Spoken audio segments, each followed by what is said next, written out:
OTT हो गया, लोग सब्सक्राइब कर लिए, लोगों ने उसको पैसा भरा हुआ है। तो 9 बजे टेलीकास्ट टाइम है, तो सुबह 6 बजे अपलोड हो गया।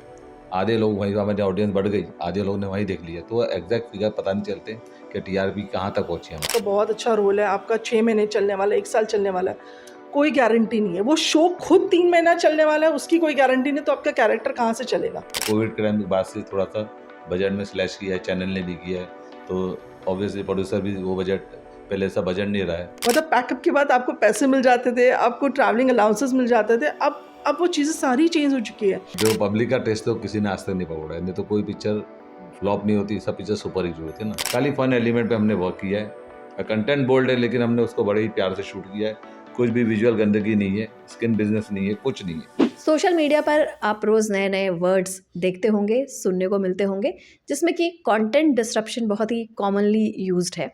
बहुत ज़्यादा इसके बारे में आप पढ़ते होंगे, सुनते होंगे।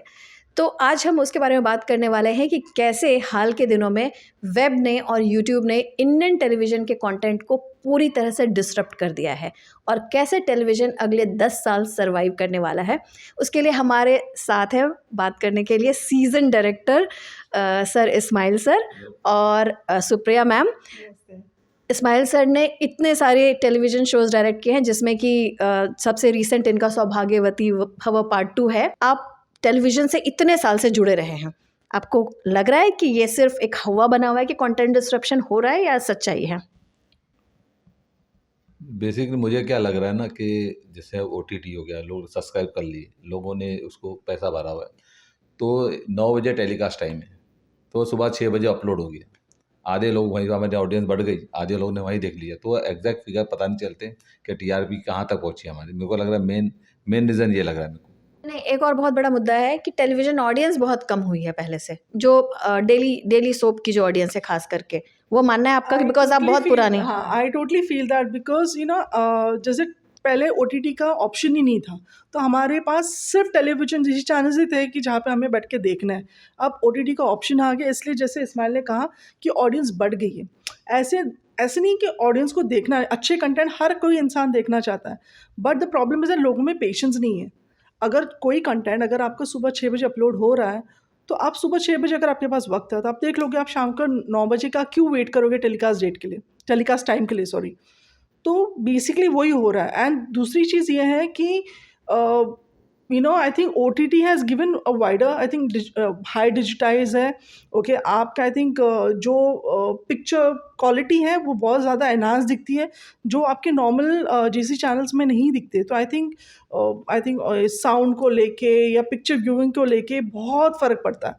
सो ऑब्वियसली आई थिंक अगर मुझे चॉइस दिया जाए तो obviously I will go. And कौन सब्सक्रिप्शन ले रहा है आज की तारीख में, मतलब केबल नेट कौन ले रहा है आज की तारीख में, यू हैव टू पे अ सर्टेन अमाउंट, और उसमें आपको सिर्फ वो ही चैनल्स पर्टिकुलर मिल रहे हैं। आप अगर यहाँ पे एक हॉटस्टार का ले लेते सब्सक्रिप्शन या जी का ले लेते, जो 1 साल का सिर्फ 199 या 299 यही आप पे कर रहे हो, which you are getting lot of options to watch also. तो आई फील इसलिए I think lot of GC channels are not really doing well compare to OTT। Content disruption की बात हो रही है, तो उसमें एक बड़ा सवाल ये है कि क्या क्वालिटी ऑफ कंटेंट जो टेलीविज़न का है, या फिर टाइप ऑफ कंटेंट जो इतने साल से चला आ रहा है, आपको क्या लगता है कि वो अब बदलाव उसमें बदलने का वक्त आ गया है, बदलाव करने का वक्त आ गया है, सो दैट आप कुछ नए तरह की ऑडियंस को अट्रैक्ट कर सकें? हाँ, ये बात तो है कि हम लोग जो दिखा रहे हैं सब रिपीटेटिव है, लोग देख चुके हैं, एक बार नहीं, 2 बार नहीं, बार देख चुके हैं। तो एक चीज़ आदमी कितनी बार देख लेगा ना। और यहाँ से में हम लोग जैसे बोलते हैं कॉपी पेस्ट ही हो रहा है, कुछ नया नहीं देखने मिला, इस वजह से ऑडियंस टूटी है। और इनकी टारगेटेड ऑडियंस पूरी गांव वाली है, जो रीजनल, जो यहाँ पे शहरी लोग नहीं देखते। मैं तो रिक्शे वालों को देखा हूँ, लोग मोबाइल पे कपिल शर्मा शो देख रहे हैं, उसमें खुश हैं लोग मोबाइल पे देख के, उनको घर जाके नहीं देखना है। तो लोग ये जो चीज़ डिजिटाइज हो गई ना, वो टीवी से हट के मोबाइल में आ गई, तो उससे बहुत बड़ा फर्क पड़ा है, मुझे ऐसा लगता है। आप डायरेक्टर हैं, राइटर हैं, प्रोड्यूसर हैं, आप लोग बहुत ही माइन्यूटली चीज़ों को देखते हैं, समझते हैं। आपने बहुत एक इम्पॉर्टेंट बात बोली कि आप रिक्शे वाले को देखते हैं कि वो यूट्यूब पे कपिल शर्मा शो देखते हैं। उसके अलावा भी आप लोग आपकी अपनी रिसर्च होती होगी कि जो आपने गाँव की ऑडियंस बोली, या छोटे शहरों की ऑडियंस बोली, या मिड लेवल शहर की ऑडियंस बोली, आप लोग के खुद के रिसर्च होते होंगे कि वो क्या देखना चाहते हैं, खासकर हिंदी कंटेंट? ये हम लोग डिसाइड नहीं करते, मार्केटिंग वाले डिसाइड करते हैं, हमारे हाथ में कुछ नहीं है। वो लोग ही बताते हैं, उन लोग तय करते हैं कि क्या हर थर्सडे स्टोरी चेंज होती है टीआरपी देख के। ये बहुत ही इम्पोर्टेंट बात है। देखिए, ये इतने सालों का इनका एक्सपीरियंस है, तो ये बहुत बताएंगे राज अंदर के कि कैसे टेलीविज़न में हर हफ्ते कहानी चेंज हो जाती है। सर, उसके बारे में बताएं। नहीं, ये तो पार्ट है आपके बिजनेस का, तो ये आप बताएंगे कि कैसे हर हफ्ते कहानी चेंज होती है एज पर टीआरपी। कोई भी शो आता है, अगर पहले 2 हफ्ते में नहीं पकड़ा वो शो तो बहुत मुश्किल हो शो को पकड़ना। तो फिर उसके बाद जितने तोड़े तोड़ के सब लगा लेते हैं, एक्टर्स को ले जाते हैं, बड़े स्टार्स को ले जाते हैं शो को चलाने के लिए। बहुत अच्छा नसीब होता है तो शो चल जाता है, नहीं नसीब होता नहीं चलना है तो नहीं चलता, कुछ भी कर लो आप, तो वर्क नहीं करता वो। इन 2 हफ्ते आपको लगता नहीं है कि बहुत कम टाइम है किसी शो को देने के लिए? एटलीस्ट मेरे हिसाब से 1 डेढ़ महीना मिलना चाहिए शो को सेटल में। जैसे 2 महीना नहीं, 2 वीक नहीं जाते कि पूरा उथल पुथल मच जाता है। जो असली कहानी लेके चलते हैं वो यहाँ से वहाँ हिल जाती है। मतलब जो सोच के चले हैं लोग ने, जो 6 महीना 1 महीना जिसके ऊपर रिसर्च किया, ये किया, 1000 पन्ने फाड़े, 1000 बार लिखा, 1000 बार डिलीट किया, वो सब कुछ फिर पूरा डिलीट होकर वापस से रीवर्क चालू हो जाता है। मुझे लगता है वहीं मेन गड़बड़ होती है। एटलीस्ट कम से कम डेढ़ महीना तो देना चाहिए एक शो को। हम जब कंटेंट की बात कर रहे हैं, खासकर टेलीविज़न के कंटेंट की, और आपने बोला कि 1.5 महीना देना चाहिए शुरू से जो कहानी लेकर चलते हैं। शुरू से जो कहानी आप लोग डिसाइड करते हैं टेलीविज़न की, कितने दिन की कहानी डिसाइड करके चलते हैं? चैनल तो वैसे मांगता है कि आगे 100 एपिसोड कैसे जाने वाले दिखाओ हमको।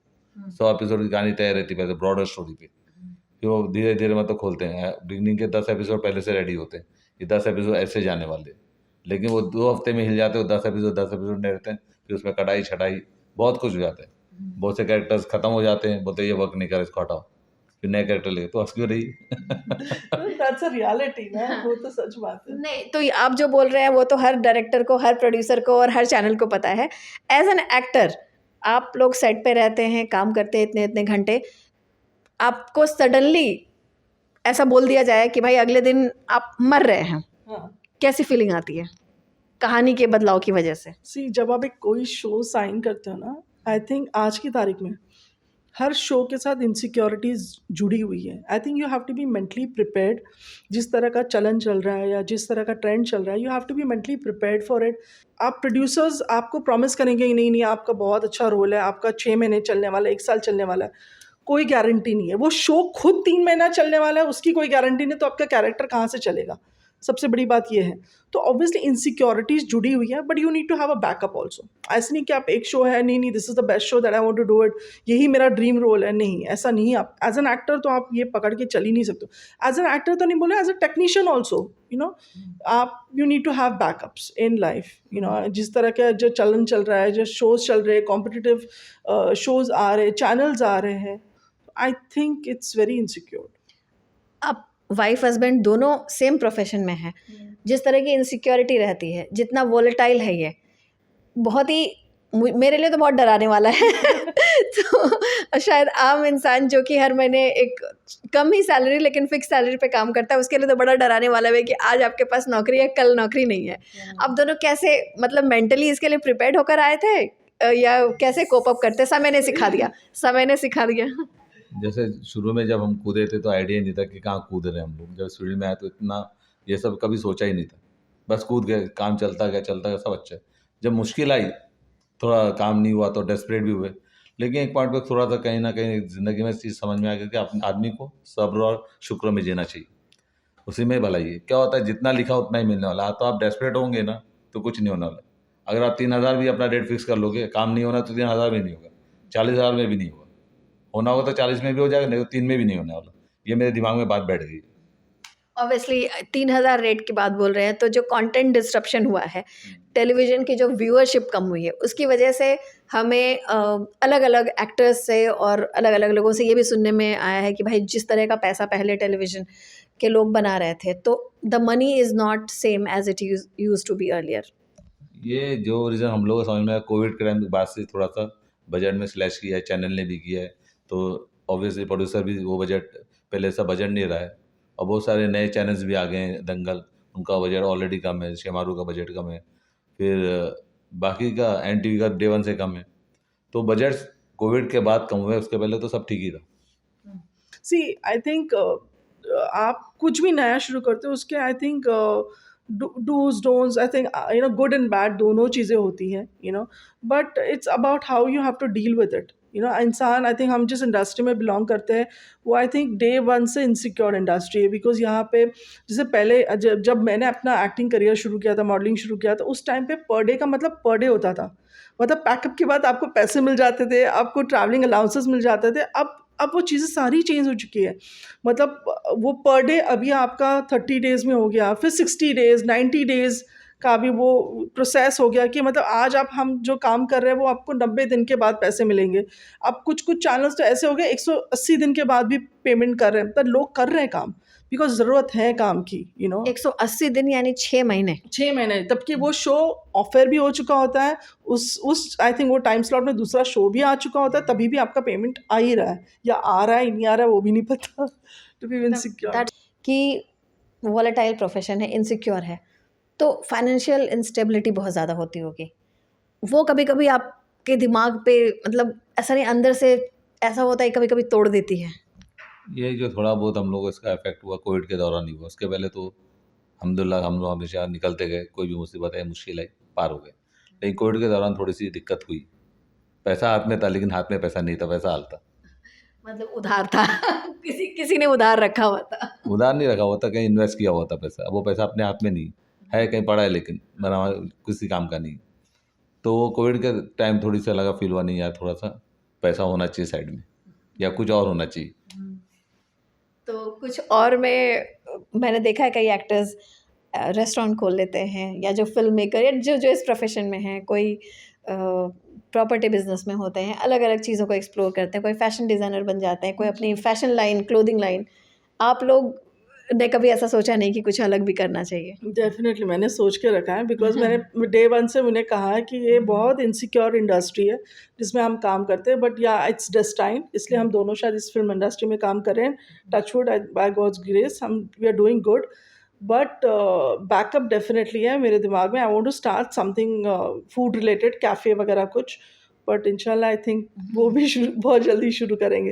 बिकॉज प्रोडक्शन का भी क्या होता है कि आप अभी एक फिल्म बना रहे हो, इसका मतलब नहीं कि इमीडिएटली आप दूसरी फिल्म शुरू करोगे। एक कोई कंटेंट के ऊपर वर्क करना, उसको पिच करना, फिर उसको बना के रिलीज़ करने में भी वक्त लगता है। So it takes a lot of time. तो प्रोडक्शन हाउस अपनी जगह पे है, एक्टिंग, इसलिए बहुत सारे ऑप्शंस ओपन करने चाहिए। जैसे मैंने कर रखा है कि अपना एक्टिंग की दुकान भी खोलो, प्रोडक्शन भी खोलो, and you should have something which is not a part of the industry like cafe और व्हाटएवर इट इज़। और आजकल तो एक्टर्स लोग ज़्यादातर प्रोड्यूसर बन ही गए, जितने भी एक्टर हैं जी, या जी, डायरेक्टर जी। हैं सब प्रोड्यूसर बन गए हैं। लेकिन थोड़ा सेकंड थॉट भी है इस बारे में, जब कोविड के टाइम पे ऐसा लगा था, लेकिन जिसके पास बैकअप होता है ना, फिर जो काम एक्चुअल काम करना है उसकी शिद्दत खत्म हो जाती है। मतलब आदमी को लगा हाँ बैकअप है ना यार चलो, तो थोड़ा सा लेट बैक एटीट्यूड हो जाता है। आप पैशन की बात बोल रहे हैं। हाँ, शिद्दत खत्म हो जाती है। आप मतलब यही करना, वो ये करना वाला मैटर थोड़ा सा है ना, चलना ये भी है, क्या हुआ नहीं हुआ तो नहीं हुआ, ऐसा वो वाला एटीट्यूड नहीं होता ना, फिर चेंज। किस तरह का बदलाव कहानियों में या कंटेंट में, टेलीविज़न में आना चाहिए जो कि एक सस्टेन कर सके? किस तरह का बदलाव आप लाना चाहेंगे अगर आपको ये ऑप्शन दिया जाए तो? या किस तरह की कहानी? अब मैं क्या बदलाव लाऊं उसके बारे में नहीं बोलूँगा, लेकिन जो भी चल रहा है कहानी को पनपने का टाइम दिया जाए। ये नहीं कि 2 हफ्ते की टीआरपी देख के फिर तहस नहस कर दो उसको। जो कहानी आप सोच के चलें, जिसके ऊपर आपने मेहनत की है सालों साल, उस कहानी को एटलीस्ट 1 महीने का टाइम तो दो आप। उसके बाद कुछ नहीं होता आप चेंज करो, मेरा मानना है। I think very rightly said इन्होंने जो कहा, बिकॉज अगर आप कुछ बदलाव लाने की कोशिश भी करते हो, उस बदलाव का एक्सेप्टेंस करने के लिए एक वक्त तो दो। बिकॉज अपने यहाँ पे प्रॉब्लम है कि आप चेंज करना चाहते हो, ओके, बट लोगों को पेशेंस नहीं है कि उस चीज़ को एक्सेप्ट करें। तो I think what he said is right कि आप थोड़ा वक्त तो दो। अगर कोई नया कंटेंट आ रहा है या कुछ नई चीज़ आ रही है, मतलब even fiction, non fiction shows, कुछ भी हो, उस चीज़ को वक्त तो दो एक्सेप्ट करने के लिए, समझने के लिए, सिप इन करने के लिए कि आप कुछ है। हाँ, अगर वो चीज़ नहीं वर्क करी तो सबको पता लग ही जाता है, एज ए प्रोड्यूसर भी पता लग जाता है ये चीज़ें वर्क नहीं हो रही है, बट ऑडियंस तक पहुँचे तो सही वो चीज़ें। यहाँ पे ऑडियंस तक पहुँचने से पहले चीज़ें ख़त्म हो जाती है। प्रॉब्लम ये है आज की तारीख में प्रोड्यूसर्स को ब्रेक इवन का टाइम नहीं मिलता, शो ऑफ फेयर हो जाता है। आप कह रहे हैं कि टेलीविज़न का कंटेंट रेपिटेटिव है, वहीं पे एक बड़ी सेक्शन ऑफ ऑडियंस इंडिया की ऐसा मानती है कि वेब का जो कंटेंट है वो फैमिली कंटेंट नहीं है। अगर वेब का कंटेंट फैमिली कंटेंट नहीं है, अगर फिल्में उस तरह से लोगों को अपील नहीं कर रही है, और टेलीविज़न भी रेपिटेटिव है, तो आखिर वर्क क्या कर रहा है आपको, ये अब मुझे ये बताइए? जो वर्क कर रहा है, जो वर्क कर रहा है वो वर्क कर रहा है। जो पब्लिक का टेस्ट तो किसी ने आज तक नहीं पकड़ा है, नहीं तो कोई पिक्चर फ्लॉप नहीं होती, सब पिक्चर सुपर हिट होती है ना। नस आप पकड़ नहीं सकते, पब्लिक कब क्या करवट बदलेगी आपको नहीं पता है। तो आपको क्या लगता है सिर्फ यूट्यूब वर्क कर रहा है? नहीं, यूट्यूब भी ऐसा नहीं, सब यूट्यूब पे सब सारे कोई हिट थोड़ी है, बतेरे पड़े उसके अंदर भी। जो चल गया वैसी वाली बात होगी अभी ना। पहले डे वन से, लेकिन ये है फंडा तो सब नहीं चलता, कुछ चलता है, सब कुछ नहीं चलता। अगला 10 साल टेलीविज़न इंडस्ट्री अगले 10 साल कैसे सर्वाइव करेगी और कैसे री-इन्वेंट करना होगा अपने आप को? मुझे लग रहा है पब्लिक ये सब देख देख के ना ओवरडोज हो गया। ओटीटी, यूट्यूब मतलब बहुत इजीली अवेलेबल हो गया, ओवरडोज हो गया तो पब्लिक बोर हो गई। तो पब्लिक बोर हो गई तो बोर क्यों हो गई? एक जैसी चीज़ें हो गई, चीज़ों में आत्मा नहीं रही, फन एलिमेंट गया, फन के नाम पे गाली हो गई है, गाली गलौज, फन एलिमेंट गायब हो गया पूरा, मुझे ये लगता है। वेब फिल्म से you have turn producer also. आपकी मैंने देखी नहीं है, लेकिन मैं जानना चाहती हूँ कि उसमें किस तरह का कंटेंट है, और आप अभी गाली गलौज के अगेंस्ट बोल रहे हैं, तो क्या उसमें है या नहीं है? इसलिए बोलूँगा गाली गलौज बेशक उसमें है, कि उस टाइम पे मुझे बनाना था कुछ, मेरा ओटीटी में ब्रेक थ्रू करना है किसी का। तो उस टाइम पे क्या चल रहा था, धीरे धीरे ओटीटी आ रहा था, तो क्या बिक रहा था? सेक्स बिक रहा था और गाली गलौज बिक रहा था। तो मैं उस लेवल तक तो नहीं जा सकता, तो मैंने एक बड़ी बोल्ड फिल्म बनाई है, लेकिन उसमें मतलब ऐसी खास स्टोरी नहीं है। नहीं बोलूँगा कि मैंने बहुत माइंड ब्लोइंग फिल्म बना ली, खास कोई स्टोरी नहीं, खाली फन एलिमेंट पे हमने वर्क किया है। कंटेंट बोल्ड है, लेकिन हमने उसको बड़े ही प्यार से शूट किया है। कुछ भी विजुअल गंदगी नहीं है, स्किन बिजनेस नहीं है, कुछ नहीं है। ऐसा कहीं भी नहीं लगेगा कि क्या दिख लिया मैंने, इस टाइप का कोई एक शॉट नहीं है सर। बड़े प्यार से गाली गलौज बेशक है उसमें, क्योंकि मेरा कैरेक्टर ही बट वैसा वो है। डिसेंट गालियाँ इतनी, आई थिंक वो थिंक ये गाली डिसेंट नहीं होती। नहीं, डिसेंट गालियाँ मतलब आई थिंक जिस तरह की लैंग्वेज आज की तारीख में ओटीटी शोज में यूज हो रही है, कहने का मतलब इनका लेवल जो हाँ है। लेवल जो है ना, उस लेवल तक की गालियाँ नहीं यूज हुई है। आई थिंक वो जो नॉर्मल हम एज अ फ्रेंडली जो हम गालियाँ देते हैं एक दूसरे को, तो वो वाला है। मतलब आपको ऐसा नहीं लगेगा आउट ऑफ द बॉक्स कुछ आप Forced बोल रहे हो नहीं। या फोर्स्ड है कोई चीज़, ऐसा अब मेरा बिल्कुल हर नहीं कैरेक्टर है। गाली नहीं देता। चलिए, बहुत सारी आपने ऐसी बातें बताई जो कि शायद आम ऑडियंस को नहीं पता हो, जो टेलीविज़न के बाहर की ऑडियंस है उनको नहीं पता होगी। थैंक यू सो मच, और माया नगरी का ये सच दिखाने के लिए इस एडिशन में आपने बहुत कुछ सच बताया। धन्यवाद, एंड होप आप लोग एज अ प्रोड्यूसर काफ़ी अच्छा करें, एंड ऑल द बेस्ट आपके, so much. अगर आप कैफ़े लाना चाहती हैं, बनाना चाहती हैं। Thank you so much. Thank you so much. Thank you so much.